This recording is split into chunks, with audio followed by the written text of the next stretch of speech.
একটা ছোট্ট গ্রাম, চারদিকে গাছপালা, পুকুর আর নির্জনতা। গ্রামের পাশ দিয়ে একটা পুরনো রাস্তা গেছে, যেটা সরাসরি শ্মশানের পাশ দিয়ে যায়। দিনে মানুষ ওই পথ ব্যবহার করলেও রাতে কেউ যায় না, কারণ লোকজন বলে ওই পথে একা কেউ হাঁটে না। সুমন আজ পাশের পাড়ায় তার বন্ধু রানার বাড়িতে গিয়েছিল।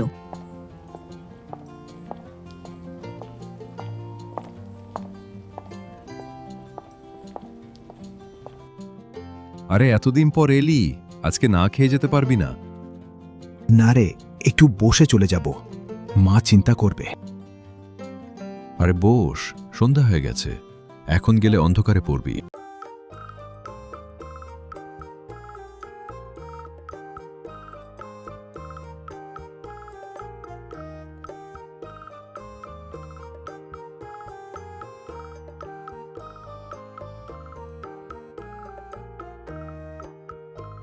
আরে 11টা বেজে গেল।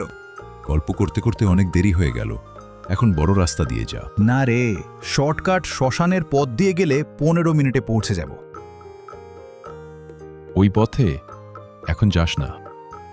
ভয় পাচ্ছিস নাকি? মজা করিস না, সাবধানে যা। সুমন একা শ্মশানের পথে হাঁটা শুরু করে। হা, দিনে ঠিকই লাগে, রাতে কেন সবাই ভয় পায় কে জানে।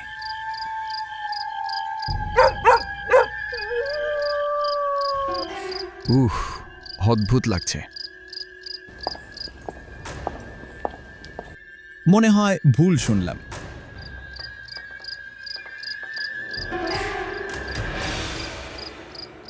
সুমন এখন শ্মশানের কাছে পৌঁছে গেছে।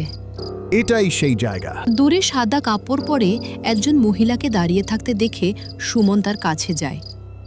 অন্ধকারে তার মুখ চেনা যাচ্ছিল না। এই শুনছেন?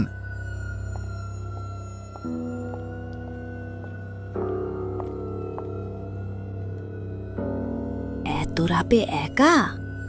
হ্যাঁ, আপনি এখানে কি করছেন? আমি তো এখানেই থাকি।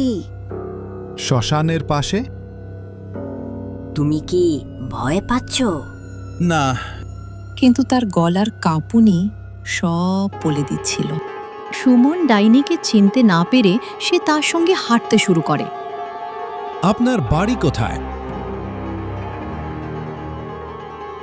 আপনি এত কাছে কখন এলেন?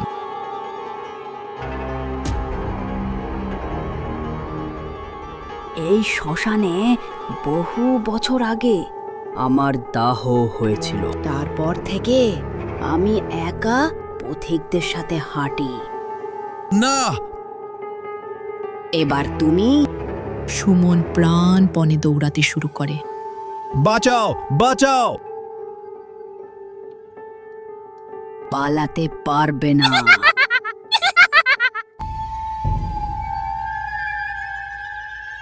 কি হয়েছে? শ্মশানের পথে একটা মহিলা। আমি জানতাম ওখানে এক আত্মা আছে, সে একা কাউকে ছাড়ে না। আমি বেঁচে গেছি। সত্যি?